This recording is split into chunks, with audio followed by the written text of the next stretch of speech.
میرے رسول پاک صلی اللہ تعالیٰ علیہ وآلہ وسلم ارشاد فرماتے ہیں کہ تمہیں بتاؤں گھروں میں سب سے بہترین گھر کون سا ہوتا ہے؟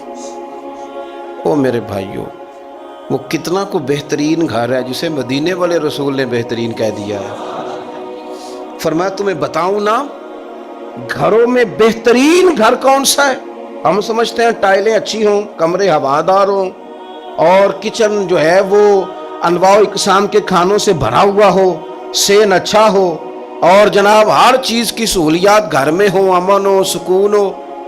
نہیں، حضور فرماتے ہیں مجھ سے پوچھو نا بہترین گھر کون سا ہے؟ تو یا رسول اللہ بتائیے، سیاستہ میں حدیث ہے، کریم رسول فرمانے لگے گھروں میں بہترین گھر وہ ہے جس میں کوئی یتیم رہتا ہو اور اس کے ساتھ سلوک اچھا کیا جاتا ہو، اچھا سلوک کیا جاتا ہو، یتیم کو رکھا جائے، پھر اس کی پوری نگرانی کی جائے، اسے پورا پیار دیا جائے، اسے پوری محبت دی جائے، یتیم رہتا ہو اور اس کا خیال بھی رکھا جاتا ہو۔ اور میرے نبی کریم صلی اللہ تعالی علیہ وسلم فرمانے لگے تمہیں بتاؤں نا کہ گھروں میں بدترین گھر کون سا ہوتا ہے؟ بدترین گھر کون سا ہے؟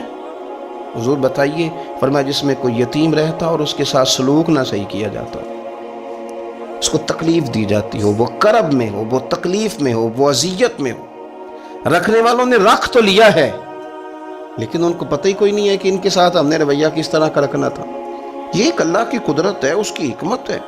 چلے جاتے ہیں بعض اوقات بڑے، میں نے جو شروع میں آیت پڑھی، اللہ فرماتے ہیں الم یجدک یتیما فآویٰ، محبوب ہم نے آپ کو یتیم پایا، پھر اپنے جوار رحمت میں وسیع جگہ دی، پھر ہم نے آپ کو غنی کر دیا، پھر ہم نے آپ کو اپنے قرب کا رستہ عطا کیا۔ اللہ نے نبی کریم علیہ السلام کو در یتیم پیدا فرمایا۔ یہ یتیموں کے تعلق سے ایک عظیم شان ان لوگوں کو دینی تھی، تو اللہ نے اپنے حبیب کو بھی در یتیم پیدا کر دی۔ یہ ایک خاص قسم کا کرب ہوتا ہے۔ ظاہر ہے جس آدمی نے جو چیز چکھی ہوئی ہوتی ہے وہی اس کے ذائقے سے آگاہ ہوتا ہے، دوسرا دور کھڑا اسے آگاہ نہیں ہوتا۔ جو چکھ لیتا ہے، جو پانی میں اتر جاتا ہے، وہ اس کی گہرائی بھی جانتا ہے اور ٹھنڈا کتنا یہ بھی سمجھتا ہے۔ جن لوگوں نے یہ دور گزارا ہوتا ہے ان کو اس کا پتہ ہوتا ہے۔ نبی کریم صلی اللہ علیہ وسلم نے یہ وقت بتایا تھا، حضور نے یہ دیکھا تھا۔ حضور صلی اللہ علیہ وسلم اس کی تکلیف سے، اس کی آزمائش سے، اس کے مد و جزر سے پوری طرح آگاہ تھے، اس لیے حضور نے گن گن کے یتیموں کے حقوق بیان کیے۔ میں نے اپنی زندگی میں یہ نظام دیکھا ہے، پہلے 2 ہفتے لوگوں کی نظروں میں بڑا پیار، اگلے 2 ہفتے اس میں تھوڑی سی کمی، پھر اس کے بعد آہستہ آہستہ کہنا کہ چلو کوئی تعلیمیں حاصل کرنا ضروری تو نہیں نا، چلو یہاں پڑھنا ضروری تو نہیں نا، چلے بندے کو خرچے بھی تو کم، پھر آہستہ آہستہ، کیونکہ کوئی بھی چیز ہے نا وہ پرانی ہوتی ہے، اس میں کمزوری آنا، پھر لوگوں کے لب و لہجے کا تبدیل ہونا، پھر بعض اوقات کسی شخص کا آ کے کوئی بات پوچھنا تو اس کے سوالوں میں چبھن، اس کے لب و لہجے کے اندر گھٹن، کہ کتنے بجے باہر جاتے ہو، کب واپس آتے ہو، اب شام کو کتنے بجے جاتے ہو۔ ابا بھی یہ باتیں پوچھتے ہیں، وہ بھی یہ کام کرتے ہیں، لیکن اس رویے کے اندر جو چاشنی ہوتی ہے وہ اور ہوتی ہے، اس میں جو درد ہوتا ہے وہ، اور کسی کا یہ پوچھنا اور پھر اس انداز سے پوچھنا کہ محسوس ہو کہ لب و لہجے سے طنز چھلک رہا ہے اور باتوں سے جو ہے شیرینی کی بجائے لہو ٹپک رہا ہے، اور آپ تیزاب کا کام کر رہے ہیں یہ سوال جواب کر کے۔ یہ کمزوریاں، یہ انداز، اور یہاں تک کہ بیٹیوں کے رشتے دیکھنے والوں کا آنا تو ان کا یہ پوچھنا کہ بھائیوں کا رویہ کیسا ہے۔ ابا کے ہوتے لوگ یہ سوال نہیں پوچھتے، والد کے جانے کے بعد پوچھتے ہیں آپ کے بھائیوں کا رویہ آپ کے ساتھ ٹھیک ہے، یعنی معنی یہ ہے کہ وہ کچھ دیں گے کہ نہیں دیں گے، وہ کچھ جہیز بنائیں گے کہ نہیں بنائیں گے۔ یہ ساری چیزیں اس کرب سے وہ بچے گزرتے ہیں، اور پھر وہ بڑے قریبی لوگوں کو بھی اپنا قریبی سمجھنا چھوڑ جاتے ہیں، اور پھر ایک وقت ایسا آتا ہے کہ وہ سمجھتے ہیں ہمیں اپنے دامن میں ہی اپنے آنسو چھپا لینے چاہیے، کسی کو نظر نہ آئے۔ وہ محسوس کرتے ہیں کہ ہمیں خود سے ہی بس سمٹ جانا چاہیے، کسی تک ہماری کوئی چیز پہنچے نہ۔ آہستہ آہستہ لوگ چیزوں کو چھپانے لگتے ہیں، اور یہ پوچھنا کہ روٹی کھائی ہے کہ نہیں کھائی، تو اس طرح پوچھنا جیسے کوئی خیرات لے کے کھڑا ہے دروازے پہ، آپ نے کھلانی ہوتی تو کھلا دی ہوتی، آپ نے گرمیوں کے کپڑے لے لیے ہیں کہ نہیں لے لیے، تو اس کا رنگ اس طرح کا ہے کہ جس طرح کسی کو اس طرح پوچھا جا رہا ہے کہ جیسے بڑا بھکاری ہے۔ یہ ساری چیزیں ہم اس انداز میں کرتے ہیں کہ وہ جو خوبصورت، میں کہہ چکا ہوں کہ پھر اگر کسی ادارے میں وہ بچے ہیں تو وہاں ان کو دکھایا جاتا ہے کہ اتنے بچے ہیں تو ہمیں فنڈ چاہیے. آپ اچھی نیت سے کر رہے ہوں گے صاحب، لیکن آپ اس کومپل کو بھی تو دیکھیں نا کہ اس نے کھلنا ہے، اس نے پھول بننا ہے، اس نے کس طرح چھاؤں لوگوں کو دینی ہے جب وہ خود مرجھا جائے گا. پھر یہ لوگوں کو، ایسے بچوں کو میں نے عام لوگوں سے نفرت کرتے دیکھا، پیچھے ہٹتے دیکھا. لوگوں کے لیے ان کے دلوں کے اندر اچھے جذبات نہ رہے. انہوں نے محسوس کیا کہ یہ ہمارے ساتھ تعاون کرنے نہیں آئے، یہ ہماری عزت کو مجروح کرنے آئے، یہ شفقت کرنے نہیں آئے، یہ تو خیرات دینے آئے. سنو میرے رسول کریم صلی اللہ علیہ وسلم کا انداز کیا ہے یتیم کے تعلق سے. حضرت بشیر بن اقربہ رضی اللہ تعالی مجموع زوائد میرے سامنے پڑھی ہے. فرماتے ہیں احد میں میرے والد شہید ہو گئے. نبی پاک صلی اللہ تعالی علیہ وسلم نے مجھے اپنے گھوڑے کے پیچھے اپنے ساتھ بٹھا لیا گھوڑے پہ، اور میں سرور کائنات علیہ الصلوۃ والسلام کے ساتھ گھوڑے پہ بیٹھا ہوں تو حضور مجھ سے پوچھتے ہیں تمہارے والد چلے گئے. میں رو پڑا. میں نے عرض کی حضور اب نظام کیسے چلے گا؟ آپ یقین کریں چھاؤں کا پتہ تب بھی چلتا ہے کہ جب دھوپ آتی ہے اور اس کی قدر کا احساس ہوتا ہے، محسوس ہوتا ہے. جب کوئی گھر کا بڑا رخصت ہو جاتا ہے تو یوں لگتا ہے کہ ساری چھتیں کمروں کی بھی گر گئی ہیں، سین کی بھی گر گئی ہیں. اب یکدم دھوپ آئی ہے، پھر اس کا احساس محسوس ہوتا ہے. والد کے، دادا کے، بوڑھوں کے گھر میں ہوتے ہوئے تو بڑے سارے ویسے ہی مسئلے نہیں ہوتے، بہت سارے لوگ ویسے جھجکتے ہیں، سامنے ہی نہیں آتے. تو حضرت بشیر بن اقربہ رضی اللہ تعالیٰ عنہ کہتے ہیں میں نے کہا حضور میرے ابا جی چلے گئے. اب میں اپنے آپ کو بڑی تکلیف میں محسوس کرتا ہوں. قربان جائیں، حضور نے یہ نہیں فرمایا میں تیرا خیال رکھوں گا، یہ نہیں فرمایا فکر نہ کرنا. ہمارے جملے کیا ہوتے ہیں؟ کوئی حکم ہوا تو بتانا، کوئی کام ہوا تو کہنا، کوئی ضرورت ہوئی تو فوراً فون کرنا. یہ نہیں فرمایا. قربان جائیں کیا ادائیں ہیں، کیا رنگ ہے، کیا دینے کا انداز ہے، اور کس طرح برکھا برستی ہے رحمت للعالمین محبوب کی. حضور فرمانے لگے بشیر کیا تو پسند نہیں کرتا کہ عائشہ تیری ماں بن جائے اور محمد عربی تیرے باپ بن جائیں؟ پسند کرتے ہو؟ حضرت بشیر بن اقربہ رضی اللہ تعالیٰ عنہ فرماتے ہیں کہ میں بیٹھا تو گھوڑے پہ تھا، پر مجھے یوں لگا کہ ساری ہی دنیا گویا میری جھولی میں آ گئی. سارا کچھ یہاں، اتنی بڑی بات حضور نے کر دی، اتنے بڑے جملے کہہ دیے. میں تو پسند نہیں کرتا؟ تجھے اچھا نہیں لگتا کہ عائشہ تیری ماں بن جائے اور محمد مصطفیٰ صلی اللہ علیہ وسلم تیرے والد بن جائے؟ تو پسند نہیں. فرماتے ہیں بس ختم ہو گئی بات. پھر تو ہم نے دھوپ دیکھی کبھی نہیں، پھر تو غربت گویا آئی کبھی نہیں، پھر تو ہم نے دیکھا ہی نہیں مد و جزر کیا ہوتا ہے. وہ تو دنیا کی بات کرتے ہیں نا. مجھے تو لگتا ہے کہ جن کے لیے یہ لفظ آ گئے نا ان کی تو قیامت کی بھی ساری مشکلیں حل ہو گئی، کہ تو آخرت کے بھی سارے معاملات طے ہو گئے.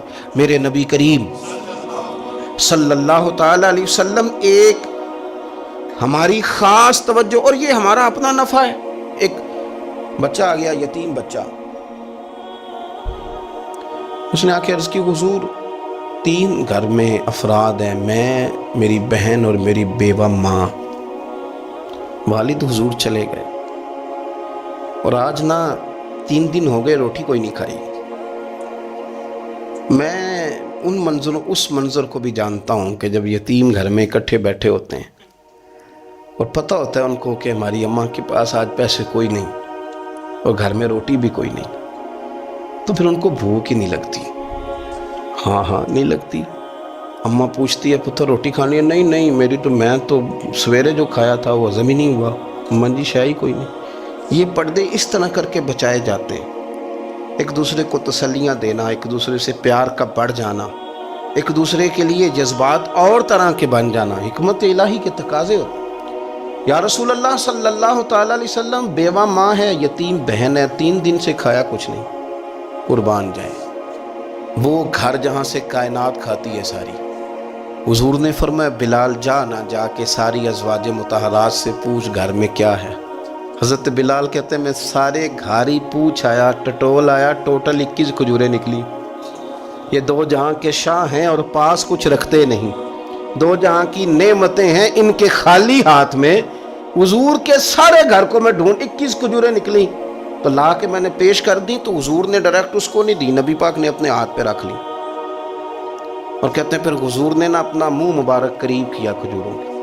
صحابہ خود فرماتے ہیں کہ یہ جو حضور نے منہ مبارک قریب کیا نا تو نبی پاک برکت کی دعا کر رہے تھے. 21 کھجوروں پہ برکت کی دعا ہوئی. حضور نے اس بچے کو بلایا, تھپکی دی, فرمایا لے جا 7 تیری 7 تیری بہن کی. انہیں معمولی نہ سمجھنا ہو تو حضرت بلال کہتے ہیں حضور 3 بھی دے دینا کبھی تو 30 سال ختم ہی نہیں ہوتی.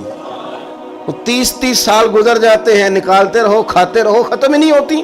حضور نے فرمایا 7 تیری, 7 تیری بہن کی, 7 تیری والدہ کی. اور 7 حضور نے اور بھی تلقین فرمائی, فرمایا ایک سویرے کھایا کرنا, ایک شام کو کھایا کرنا. یہ لے جا. حضرت سیدنا بلال حبشی کہتے ہیں رضی اللہ تعالیٰ عنہ کہ بچہ لے کے جب باہر نکلا تو حضرت سیدنا معاذ ابن جبل دوڑ کے گئے اور جا کے بچے کے سر پہ شفقت سے ہاتھ پھیرا. کا فکر نہ کرنا, رب کریم تجھے بہترین سرپرست عطا کرے گا, پتر پریشان نہ ہونا, اللہ تیری مدد کرے گا. صرف حوصلہ دیا, سر پہ دست شفقت پھیرا, بچہ چلا گیا. تو حضور نے فرمایا معاذ ادھر آؤ نا ذرا. یا رسول اللہ حکم ہو. فرمایا کس چیز نے تمہیں اٹھایا بچے کے سر پہ ہاتھ رکھنے کے لیے؟ کس نے تمہیں کہا؟ کس چیز نے تمہیں اٹھایا جو تم بچے تک پہنچ گئے؟ عرض کی یا رسول اللہ وہ جو میرے دل میں اللہ نے یتیم کے لیے رحمت رکھی ہے نا, اس نے مجھے اٹھایا تھا, اور میں نے جا کے اس کے سر پہ دست شفقت پھیرا. تو حضور فرمانے لگے سن پھر, جو کسی یتیم کے سر پہ خالی ہاتھ بھی پھیر دے, جتنے بال اس کے ہاتھ کے نیچے آئیں گے نا, رب اتنی خطائیں معاف کرے گا, اتنی نیکیاں دے گا, اتنے درجے اس کے بلند کر دے گا. خالی دست شفقت ہی پھیر دے. دینا دلانا تو بعد کی بات ہے, اس کا خیال رکھنا. تو یہ جو ہمارے مدارس ہیں نا, ان میں اکثر بچے غریب ہوتے ہیں, لیکن کچھ بچے تگڑے گھروں کے بھی ہوتے ہیں, مالدار گھروں کے بھی ہوتے ہیں. اس میں اگر کوئی ایسا بچہ آ بھی جاتا ہے نا جو یتیم ہے, کمزور ہے, تو وہ اپنے آپ کو محسوس نہیں کرتا کمزور, کیونکہ وہ یہ نہیں سمجھتا کہ میں یتیم خانے میں آیا ہوں.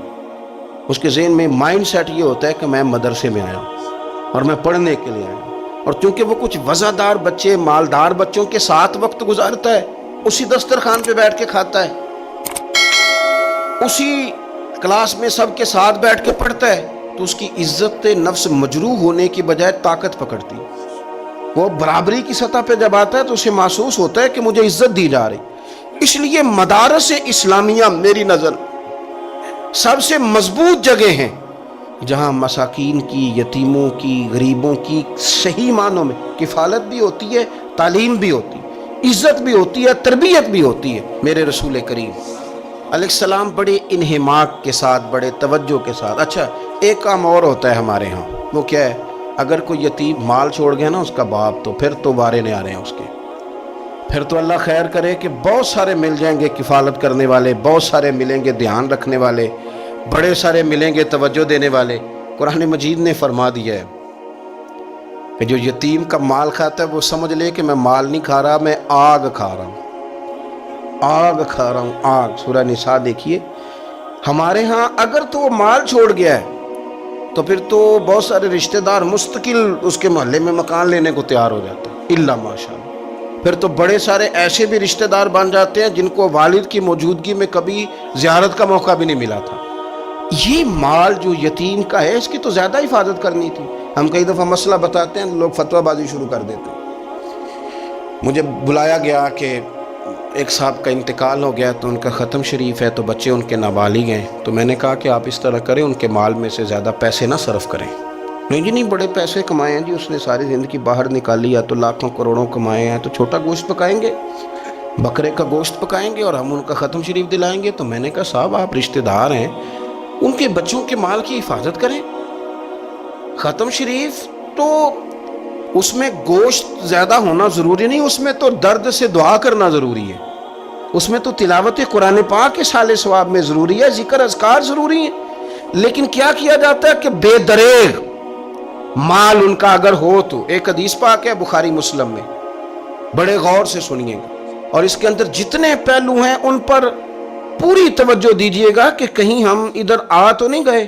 رسول پاک صلی اللہ علیہ وسلم نا ہمارے لیے سب سے بڑے حکیم ہیں, سب سے زیادہ حکمت حضور نے ہمیں بتلائی ہے کہ اس رستے چلو گے تو بچو گے, اس رستے جاؤ گے تو ہلاک ہو جاؤ گے. نبی کریم علیہ السلام نے فرمایا، بخاری مسلم ہے، فرمایا 7 ہلاک کرنے والی چیزوں سے بچنا، اگر ان میں تم چلے گئے تو ہلاک ہو جاؤ گے۔ 7 چیزیں ہیں جو تمہیں ہلاک کر دیں، برباد ہو جاؤ گے، تباہ ہو جاؤ گے، ہلاکت کا سفر ہے یہ، 7 چیزوں سے بچو۔ یا رسول اللہ صلی اللہ علیہ وسلم وہ کون کون سی؟ تو حضور نے فرمایا اللہ کے ساتھ شریک نہ کرنا، ہلاک ہو جاؤ گے۔ دوسرا نبی پاک صلی اللہ علیہ وسلم نے فرمایا جادو نہ کرنا، ہلاک ہو جاؤ گے، ہلاک۔ اور یار جسے حضور فرما رہے ہیں ہلاک ہو جائے وہ بچے گا؟ نبی پاک صلی اللہ علیہ وسلم نے تیسرے نمبر پر فرمایا جس شخص کے قتل کرنے کو اللہ نے حرام قرار دیا ہے اسے قتل نہ کرنا، ہلاک ہو جاؤ۔ چوتھے نمبر پر رسول پاک علیہ السلام نے فرمایا سود نہ کبھی بھی کھانا، ہلاک ہو جاؤ گے، ہلاک۔ بڑی بڑی دلیلیں دی بینک والوں نے، بڑا سمجھایا تو حاجی صاحب مان گئے، محترم مان گئے، کہنے لگے نہیں جی نہیں وہ کاروبار میں لگاتے ہیں، بڑے بھولے والے ہیں ہم، پتہ سارا ہے۔ اور دیکھو سب کاموں کے باوجود مستقل بینکوں میں پیسے اس اکاؤنٹ میں رکھے ہوئے ہیں جہاں سے مستقل سود آتا ہے۔ حضور نے فرمایا نہ کرنا یہ کام۔ تو کہتا ہے میں سود پہ پیسے لے کے کاروبار چمکاؤں گا، تیرے نبی پاک نے تو فرمایا تو ہلاک ہو جائے گا۔ تو کہتا ہے میں میل لگاؤں گا، حضور نے تو فرمایا ہلاکت ہے۔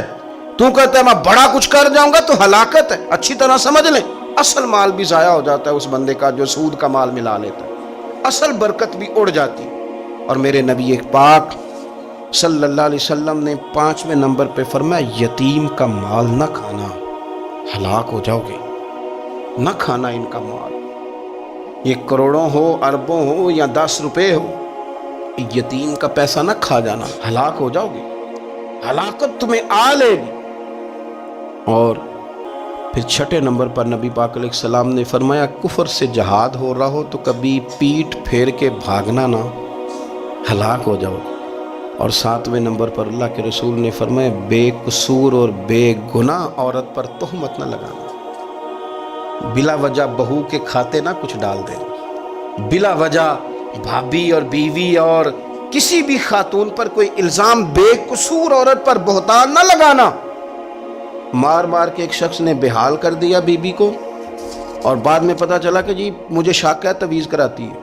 کیا آپ کی سوچ ہے؟ مسلمان اللہ کو ماننے والا اور اس باتوں پر الزام لگائے گا تویز کرا کے لاتی بے قصور عورت پر بہتان؟ ایک تو بات ہے اسے مارنا اور ایک یہ ہے کہ کوئی تکلیف دینا، اور ایک خالی اتنی بات کی کہ بہتان بھی نہ لگانا، اس پر الزام نہ لگانا، یعنی تم نے صرف بے قصور عورت پر الزام ہی لگایا تو حضور فرماتے ہیں ہلاک ہو جاؤ۔ یہ ہلاکت والا کام ہے، لیکن ہم بغیر سوچے سمجھے کہہ دیتے ہیں اس نے کہا ہے، اس نے کیا ہے، یہ کرتی ہے، یہ کام نہیں کریں۔ یہ 7 وہ چیزیں ہیں جو ہلاک کر دیں گی۔